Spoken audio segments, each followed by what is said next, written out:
السلام علیکم ورحمۃ اللہ وبرکاتہ۔ آج ہم لوگ پڑھیں گے ام المؤمنین حضرت ام سلمہ رضی اللہ عنہا جو کہ ازواج مطہرات میں سے ہیں، ان کا اور حضور صلی اللہ علیہ وسلم کی نکاح کا واقعہ۔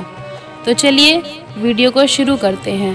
بسم اللہ الرحمن الرحیم۔ نام و نسب: آپ کا نام ہند اور کنیت ام سلمہ ہے۔ بعض مورخین نے رملہ نام ذکر کیا ہے لیکن یہ صحیح نہیں ہے۔ والد کا نام حذیفہ یا سہیل ہے لیکن وہ اپنی کنیت ابو امیہ سے مشہور ہیں۔ ذات الرکب ان کا لقب ہے جن کا ترجمہ سواروں کا توشہ ہے۔ یہ لقب ان کو ان کی غیر معمولی سخاوت، سیر چشمی، دریا دلی کی وجہ سے ملا۔ حضرت ام سلمہ رضی اللہ عنہا کا سلسلہ نسب کچھ یوں ہے: ام سلمہ بنت ابو امیہ بن مغیرہ بن عبداللہ بن عمرو بن مخزوم۔ والدہ محترمہ کا نام نامی عاتقہ ہے اور ننیحال کی طرف سے آپ کا سلسلہ نسب کچھ یوں ہے: ام سلمہ بنت عاتقہ بنت عامر بن ربیعہ بن مالک بن جزیمہ بن علقمہ بن فراز بن غنم بن مالک بن کنانہ۔ خاتم النبیین صلی اللہ علیہ وسلم سے نکاح: نبی اکرم صلی اللہ علیہ وسلم کے رشتہ نکاح میں منسلک ہونا ایک مسلمان خاتون کی منتہائی آرزو اور کمال سعادت ہے، لیکن حضرت ام سلمہ رضی اللہ عنہا چونکہ ٹھنڈے دل و دماغ کی زیرک اور دوراندیش خاتون تھی، اس لیے انہوں نے ذرا بھی جلد بازی سے کام نہیں لیا، بلکہ نکاح سے قبل انہوں نے حضور اکرم صلی اللہ علیہ وسلم کو اپنے صحیح حالات اور اندرونی جذبات سے واقف کرانا ضروری سمجھا، تاکہ اگر نکاح ہو تو علی وجہ البصیرہ ہو اور نبی اکرم صلی اللہ علیہ وسلم اندھیرے میں نہ رہیں۔ انہوں نے نکاح کا پیغام لانے والے سے کہا: نبی اکرم صلی اللہ علیہ وسلم سے عرض کیجئے کہ آپ کا پیغام سر آنکھوں پر، لیکن میرے چند اعذار ہیں، ان پر غور فرما لیں۔ پہلا عذر یہ تھا کہ مجھ میں غیرت کا مادہ بہت زیادہ ہے اور آپ کے یہاں دوسری ازواج بھی ہیں، اس لیے مجھے اندیشہ ہے کہ کسی وقت بربنائے رشک اور غیرت مجھ سے کوئی نامناسب بات صادر نہ ہو جائے جس سے آپ کو خفگی اور میری آخرت تباہ ہو جائے۔ دوسرا عذر یہ بیان کیا کہ میں صاحب عیال ہوں، یعنی میرے چھوٹے چھوٹے بچے ہیں، ان کی وجہ سے آپ کو تکلیف ہوگی، ان کے اخراجات کی زحمت ہوگی۔ تیسرا عذر یہ پیش کیا کہ میری عمر زیادہ ہے، اور چوتھا عذر یہ تھا کہ یہاں مدینے میں میرا کوئی ولی نہیں ہے۔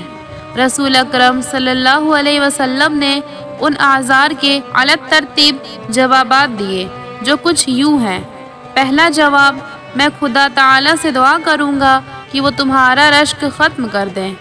دوسرے کا جواب یہ تھا کہ تمہارے بچے میرے بچے ہیں، اللہ ان کا متکفل ہوگا۔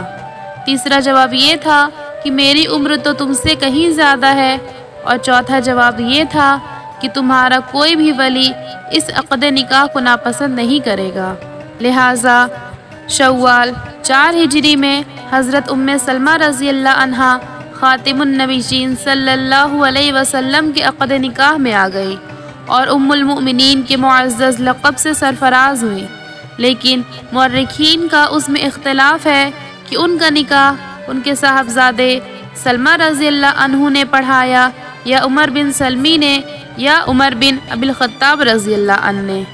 دنیا میں تو یہ واقعات بے شمار ہوتے ہیں کہ مرد کو عورت کے صحیح حالات سے بے خبر رکھ کر بلکہ غلط بیانی کر کے نکاح کر دیا گیا، لیکن حضرت ام سلمہ رضی اللہ عنہا نے اس سلسلے میں جو کر دکھایا اس کی نظیر تاریخ عالم میں بمشکل ملے گی کہ محمد عربی صلی اللہ علیہ وسلم سے نکاح کی شدید خواہش کے باوجود انہوں نے اعذار کے عنوان سے وہ باتیں پیش کر دی کہ جو نکاح میں خارج ہو سکتی تھی، تاکہ امانت اور دیانت کا تقاضا پورا ہو اور عقد نکاح میں معمولی دھوکے کا بھی شبہ نہ رہے۔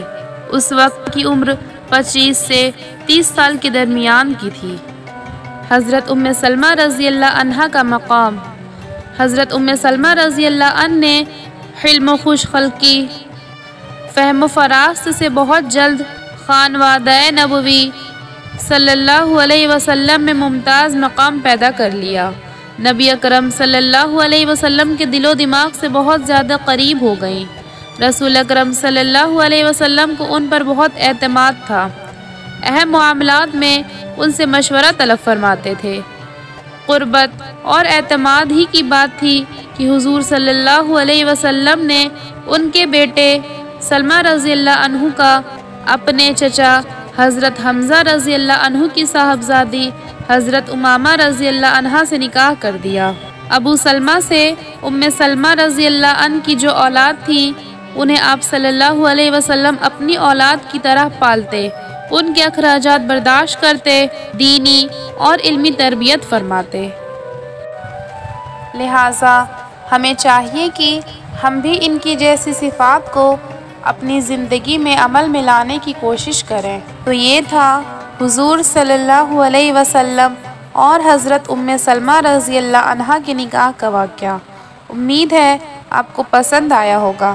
اگر ویڈیو اچھی لگی ہو تو لائک، شیئر اور سبسکرائب کرنا نہ بھولیں۔ السلام علیکم ورحمۃ اللہ وبرکاتہ۔